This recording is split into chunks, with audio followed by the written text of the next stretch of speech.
Without any further ado, we're gonna go to our next speaker, who is our dear brother Mohamed Shedou. Brother Shedou is an Egyptian American who was introduced to Maulana Faizani school 12 years ago.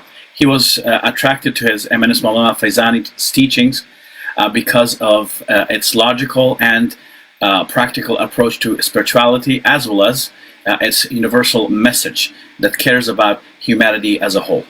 Professionally, he is an IT product manager at a major Fortune 500 organization. Brother Shedou, I now invite you to share your insights. Thank you so much, Brother Hasif, for the introduction. أعوذ بالله من الشيطان الرجيم. بسم الله الرحمن الرحيم. السلام عليكم ورحمة الله وبركاته. Thank you so much for the opportunity to speak and participate in the conference to celebrate the memory of Maulana Faizani. I have to express my gratitude to our Sheikh, Maulana Ustaz Mazhabi Faidani, and the beautiful community to welcome me into the community and allow me to participate and say a few words in this occasion. And I have to say, really being part of this community for the last 12 years, as Brother Hatib mentioned, really made a positive impact in my life. I'm really blessed to have this opportunity, alhamdulillah. So I want to start by a quote from Maulana Faizani's book, The Secrets of Success, and then we will continue.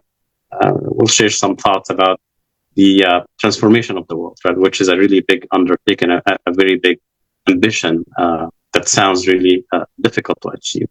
But I want to highlight this quote I'm going to read.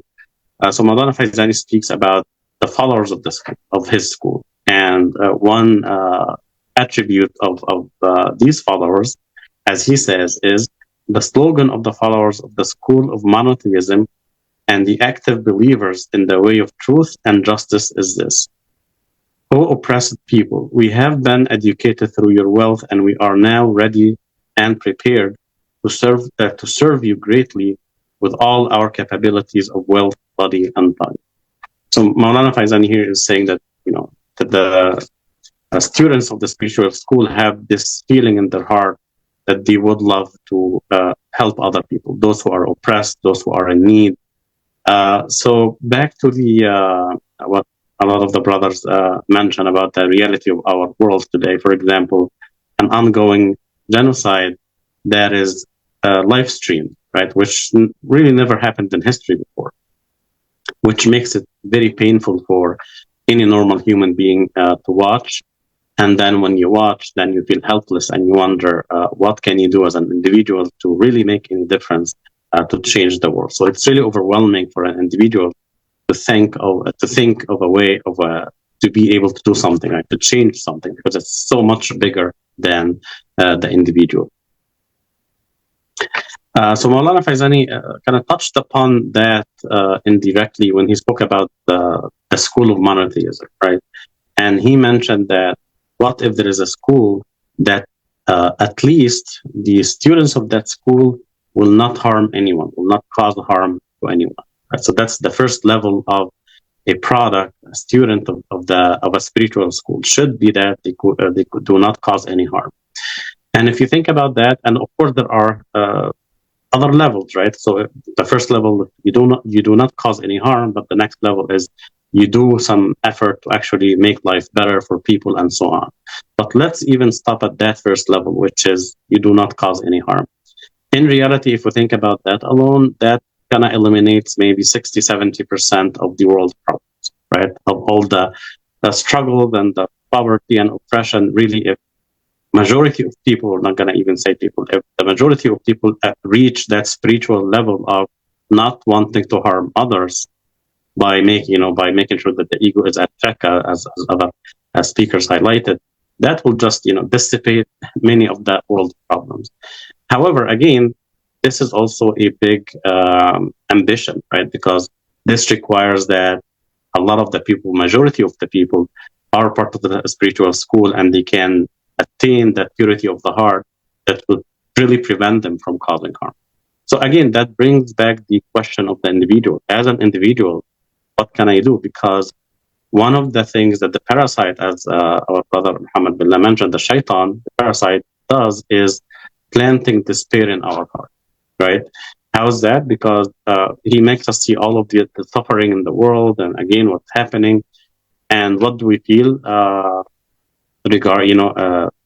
seeing these things? We feel helpless, we feel powerless as individuals, and we think that there's nothing we can do as individuals that can change anything.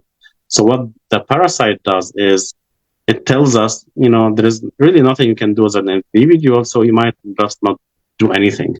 That's really the goal of the shaitan, is to get us to a point where we are so desperate, we are hopeless, that we will not do anything, because at the end of the day, we're individuals, our actions are too small to make any change, right? That's really the goal of the shaitan.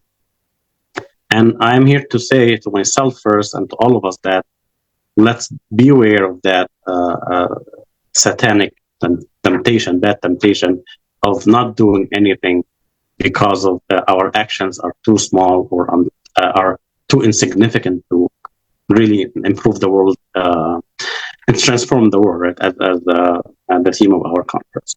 So from there, I want to talk about a very well-known maybe theory, which is the butterfly effect, right? So what this theory says is small acts can really have significant impacts through, of course, a chain of events that could really transform the world. Right? And the simple idea of the butterfly effect is that a butterfly flapping its wings somewhere in the world, let's say in South America, can actually cause a hurricane somewhere else in the world. So imagine that, and that's real. That's not just like an imagination. In the complex system, in any complex system, whether it's physical, like the weather, for example, huge events could be triggered by very small actions. And this is also true in political and social phenomena as well. Same thing. On the negative side, for example, we can look at someone like Hitler, right?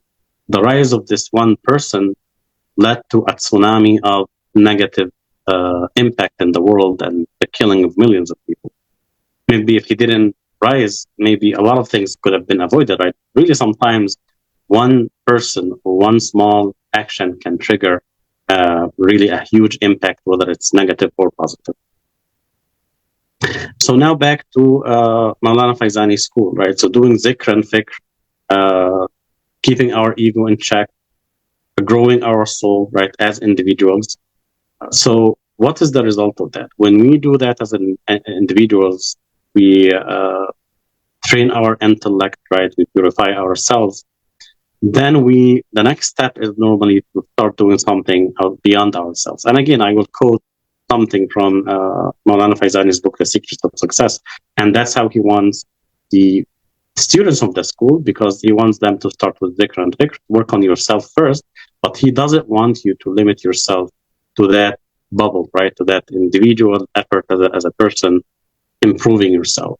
So I will quote one of his passages here about the students. What are they like, right? So he says, these nobles closely analyze the problems and troubles of the individual and society.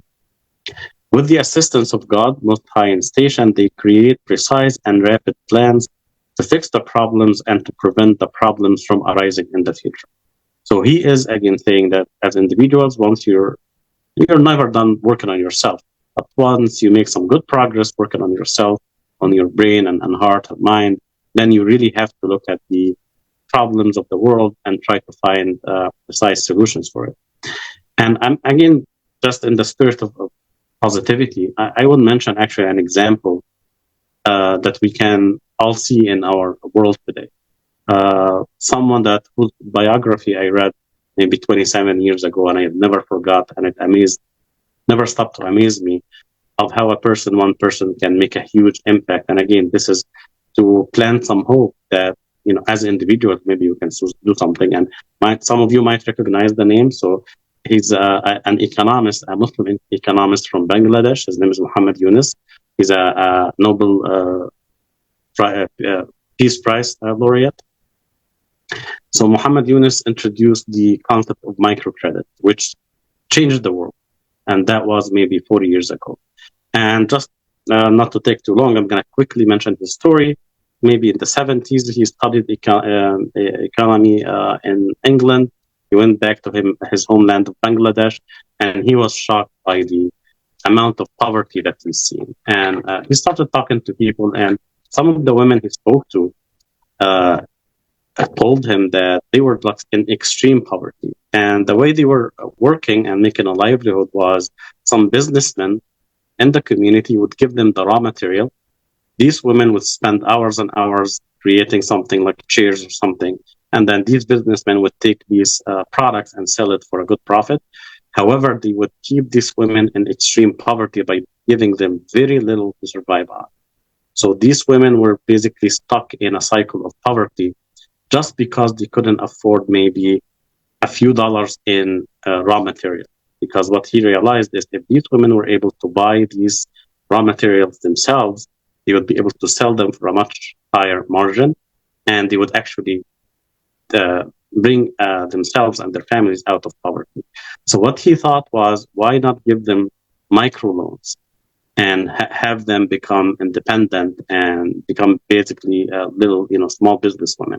He went to the banks. They all laughed at him. There is no such thing as giving a loan of $30, $40 to the poor.